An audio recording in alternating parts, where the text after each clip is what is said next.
كنت فاكرهم زيي، كنت دايما شايف الناس زيي.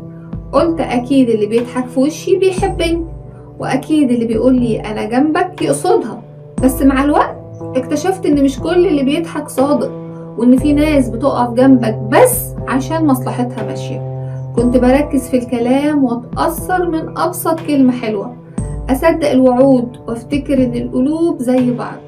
بس لما اتقفلت الابواب لقيت نفسي واقف لوحدي، مستني حد يطبطب وحد يفهم. بس الكل كان مشغول بنفسه، وانا كنت بموت بالبطيء. عارف ايه اللي وجعني بجد؟ مش بعدهم ولا برودهم، اللي وجعني ان كنت حقيقي معاهم وهم كانوا تمثيل. بتتعلم ازاي؟ بتتعلم لما تتهز، لما تسأل نفسك ازاي كنت غالي وبقيت ولا كأني كنت موجود، وبترد على نفسك وتقول انا ما كنتش غالي، انا بس كنت مفيد. ساعتها التغيير بيبدأ مش في تصرفاتك لكن في اختياراتك.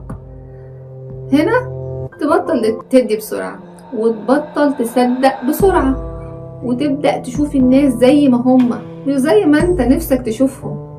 واكتر حاجة بتخليك قوي لما تبطل تبص وراك وتكمل من غير ما تنتظر اعتذار ولا حتى توضيح، لانك خلاص فهمت.